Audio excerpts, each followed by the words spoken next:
A 40 quilômetros de Juazeiro, Bahia, as águas do rio São Francisco são desviadas e 12 comportas da usina de Sobradinho se abrem.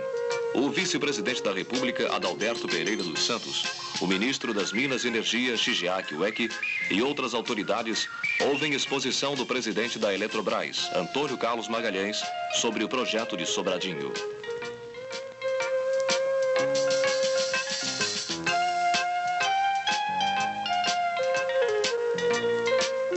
As águas do São Francisco vão formar um imenso lago, o maior da América Latina depois do Titicaca, no Peru.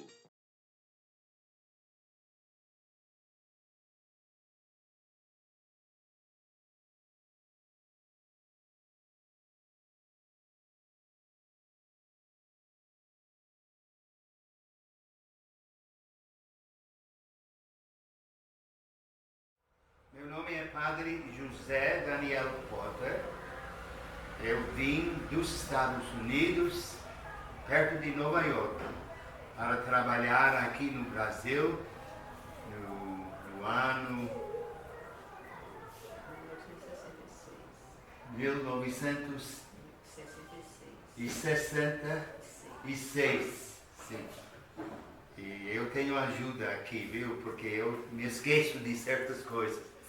Eu tenho 94 anos e estou aqui todos estes anos trabalhando. Primeiramente aqui em Remanso, trabalhei 16 anos. Eu estava sozinho aqui no interior. Depois fui chamado para voltar aos Estados Unidos. E dentro de pouco tempo, o bispo mandou uma carta a todos nós dizendo que vou receber voluntários para trabalhar no Brasil.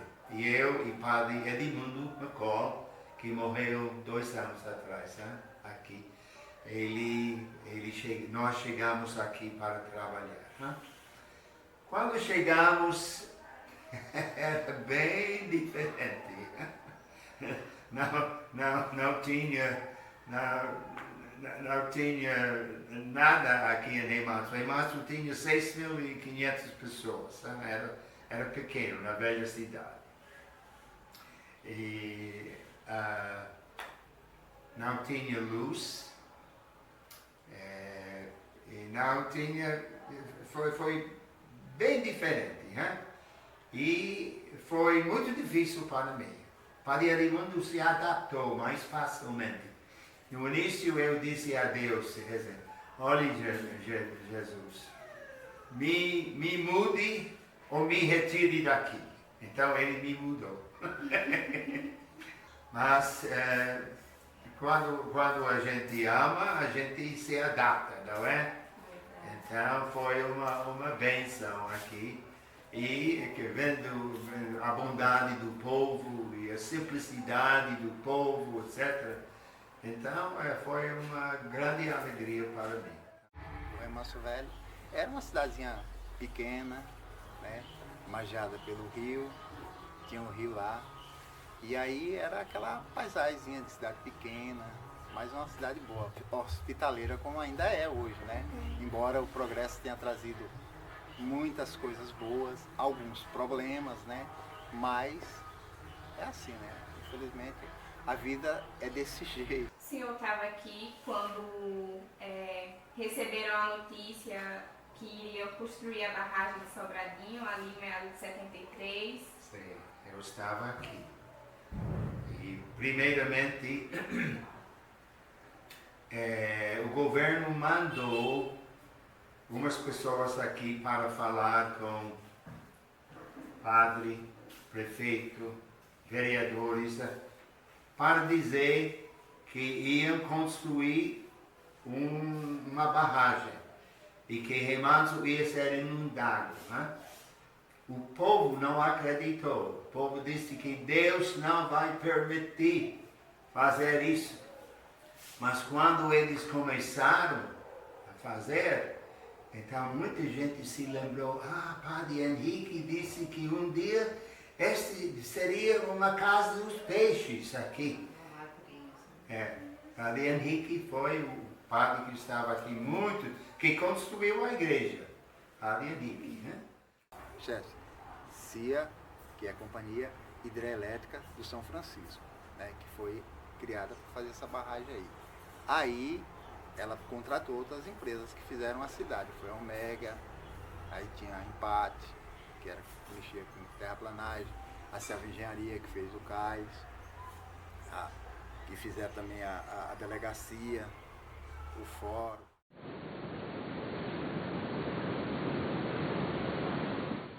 Nós podemos então dizer que o projeto Sobradinho, como projeto ciclópico, compreende hoje 4 finalidades básicas: água de regularização, geração de energia elétrica, a potência disponível pelo Nordeste, água para irrigação e eclusa para navegação. Eu sou João Paulo Aguiar, engenheiro eletricista, e me encontro em Sobradinho desde 1973, quando nós iniciamos este projeto, que inicialmente destinava-se primordialmente a proporcionar água de regularização para usinas hidroelétricas situadas no Rio São Francisco, e todas elas a jusante de Sobradinho. Este projeto está intimamente ligado a outros projetos de irrigação e aos aproveitamentos a jusante. Você era criança na época, mas quando houve o fechamento da represa que mudou toda a Remanso Velho, qual foi o clima da época, você lembra? Na verdade, o pessoal mais idoso era aquele saudosismo, né? Inclusive teve pessoas que não quiseram nem vir morar aqui, foram para outras cidades, né? Aí ficou aquele saudosismo, o pessoal mais velho era muito apegado, sabe? Coisa de apego mesmo à casa que nasceu, tal, que você nunca imaginava que a sua casa ia ficar submersa lá, inundada, debaixo da água, né? Entendeu? Aí o pessoal mais velho tinha essa saudade. Então era realmente, os primeiros anos não foram assim, para esse povo não foi muito bom não, para o pessoal mais idoso. Um tempo muito difícil, né? Imagine, porque a Chesf mudou 72 mil pessoas em 4 lugares, né? Pilão Arcado, Rei Manso, Centro Sé e Casa Nova. E foi muito difícil. O sofrimento foi, primeiramente, indenizando o povo para receber de sua casa, né? Que ia ser derrubado, né? E, primeiramente, eles falaram com os pobres, os paupérrimos, que não sabiam o valor de dinheiro. Então, eles ofereceram um dinheirinho e eles aceitaram, saíram, gastaram e voltaram. E foi pessoas na rua aqui, foi muito difícil, né? Então, começando, eles indenizaram a casa de Adolfo Castelo Branco e eles usaram aquele, era grande, né? Usaram como ofício deles. Escritório. Sim, escritório. E todas as pessoas da cidade tiveram que aqui falar com Chesf. A Chesf ofereceu casas, construíram, não sei quais essas casas populares que tem aqui. Eram, não sei, 5 mil casas que eles construíram, né? E certas pessoas pobres receberam uma casa. A geografia nossa, a geografia do Remanso Velho, era o seguinte: era um rio, era uma cidade que, como fala, nas barrancas do rio. O que é a barranca do rio? É que o rio passava, o mercado ficava assim, lá, o rio lá embaixo e o mercado alto, era mais bonito, era assim. E hoje, já não, hoje nós temos um lago, é diferente, não é o rio corrente, como era. Aí muita gente lá, devido ao rio passar, a cidade ficava um pouco alta, assim, o mercado era um pouco alto e o rio ficava lá embaixo, a gente vendo assim. E, inclusive, eu gostava muito de ver, quando eu era menino, eu gostava muito de ir lá pro mercado para poder ver os barqueiros chegar cheio de fruta, mas tinha bastante fruta, e chegava nos barcos, aquelas frutas, e aí a gente encostava lá para ajudar eles, mas não era para ajudar, era só para ganhar fruta, para comer, porque menino só pensa em comer, né? Aí a gente ficava lá, e a gente ficava lá de cima, olhando lá para baixo, assim, ó, era uma questão, como era Talvez fosse uns 15 metros o rio assim, ó. Mas assim, eu não sei precisar muito, porque eu era menino naquele tempo, né? Então assim, a gente via assim, os barcos chegar. Aí tem uns degrauzinhos que a gente subia lá pro mercado. E o mercado era bonito, era muito mais bonito do que isso aqui, entendeu? E aí são coisas que ficam na cabeça da gente, que a gente lembra ainda de quando a gente era. Quando a gente viu esse processo da mudança todinho. Sobre a relação com a Chesf, com a população, porque a época foi ditadura militar ainda, né? Então Sim, muito sim. repressivo. Foi. E até porque era militar, o Dr. Carlos, que era prefeito, eles frisaram.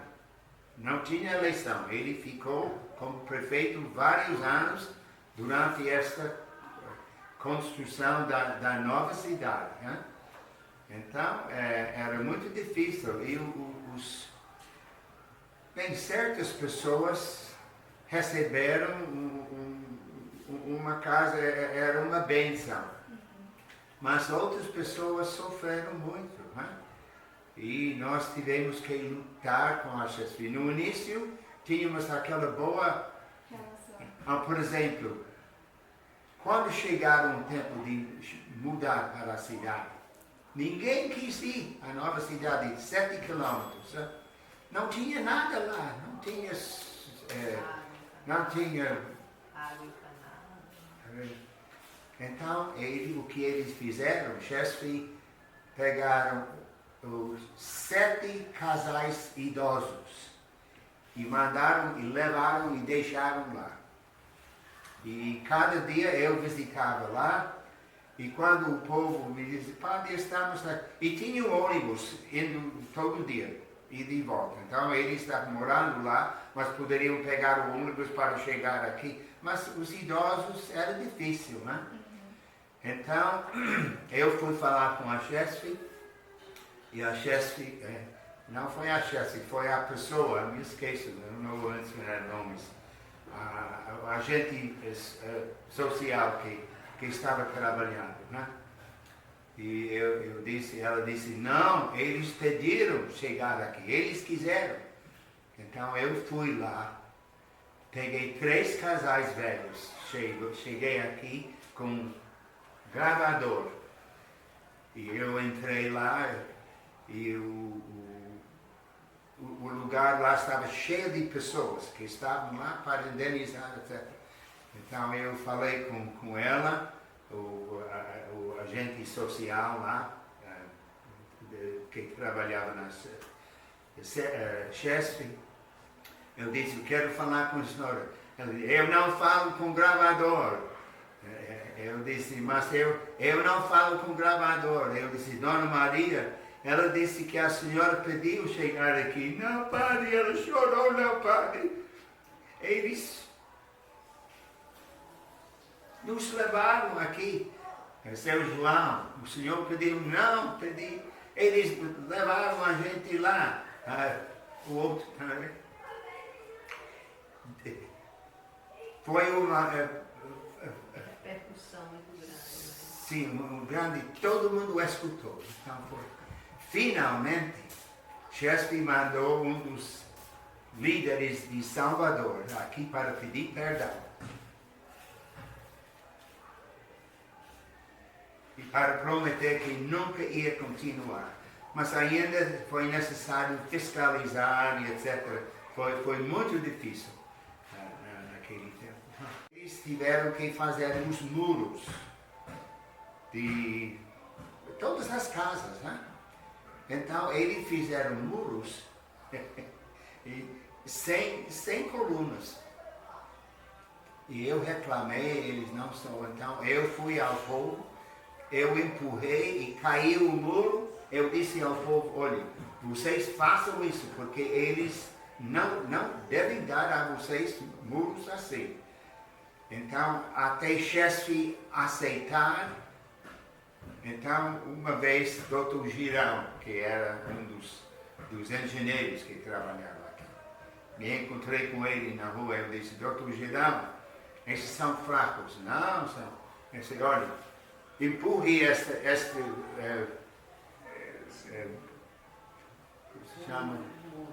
o muro. Então ele empurrou e caiu o muro. Ele disse, mas nós vamos reconstruir. Mas por que faça assim? Quando teve a mudança da cidade, em 76, eu estava na 4ª série, né? E aí nós fomos uma das primeiras famílias a ser mudada. Essa quadra 2 aqui foi a primeira, e a quadra 1, a primeira parte da cidade que veio de lá para cá. E aí a gente veio em 76, e aí eu já estudava a 4ª série. Eu tive a felicidade de inaugurar o grupo escolar Reitor Edgar Santos, que hoje é colégio, naquele tempo era grupo escolar. E daí quando eu fui estudar a 5ª série, que já era no Colégio Municipal Rui Barbosa, né, aí tinha que voltar para Reimância. Então a gente pegava um ônibus da Joalina e ia para lá, que a cidade ainda não tinha sido totalmente mudada. Então ficava metade aqui, metade lá. Eu tinha 5 missas cada domingo, porque tinha primeiramente 1 missa lá, 4 aqui, 2 lá, 3 aqui, 3 lá, 2 aqui.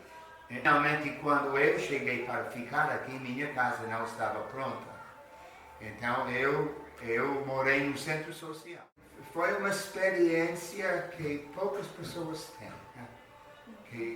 Imagine, 72 pessoas sendo... E foi difícil para Jasper também, mas o governo...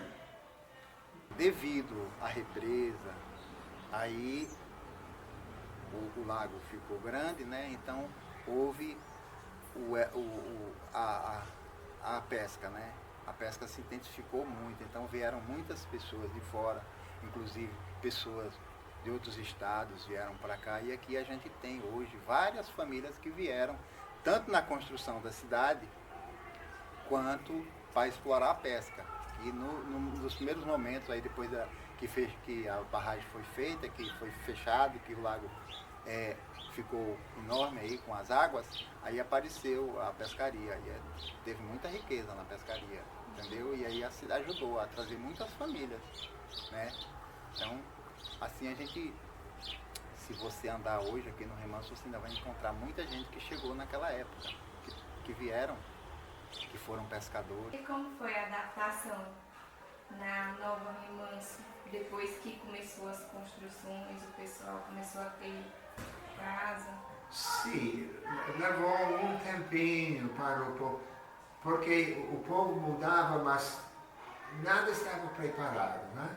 Essa transição também teve problema da cultura das pessoas, que tinha muita cultura, o povo celebrava, tinha seus santos padroeiros, que fazia tudo. Então, com essa mudança, espalhou, né? Muitos foram embora, outras pessoas vieram, né? Então, esse período de adaptação foi difícil. No começo da cidade tinha bastante o São João, tinha as fogueiras, tinha os pau de sebo. O último ano, antes da inundação lá, de ter a cidade já ter toda sido transferida para cá, teve uma procissão, a procissão da Nossa Senhora do Rosário, ela veio de lá para cá. Nós trouxemos a Santa, de uma igreja para outra, da igreja velha para a igreja nova aqui. Então, todo mundo veio a pé, de lá para cá. Aí a gente veio de lá para cá, na procissão. Foi bonita demais, a Santa veio em cima de um caminhão, parece, e aí a gente vinha atrás. Aí ainda era o Padre José ainda. E nós tínhamos muitas dificuldades com a Chesf, né? Que tive que falar com eles, etc., para respeitar o povo, não, e para dar os direitos ao povo, etc. É difícil imaginar, né? Porque tantas pessoas viram a mudança de 4 cidades assim, né? Dentro de poucos anos. A mudança, na verdade, foi de 75 até 77. Né? Aí, quando foi em 78, já estava tudo aqui.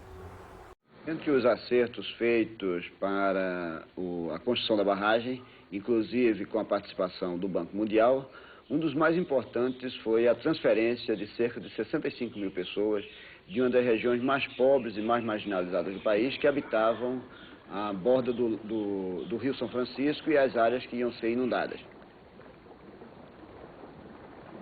A CHESF elaborou, em convênio com o restante de outros órgãos governamentais brasileiros, um projeto de agrovilas situado a cerca de 700 quilômetros da área da barragem, para onde seria possível a transferência dessa população.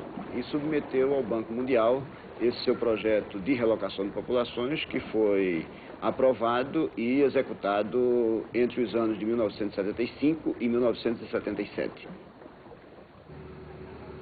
Nós esperávamos que cerca de 5.000 famílias se deslocassem para as agrovilas, aproximadamente 1.000 famílias desejassem ficar na borda do lago. Infelizmente, por um atavismo e uma ligação muito grande que o homem nordestino tem à sua região, o projeto não teve o sucesso desejado. Vieram todas as famílias e aí depois a represa foi fechada, aí inundou o Remanso Velho. Aí de lá para cá é só saudade do que ficou lá, né?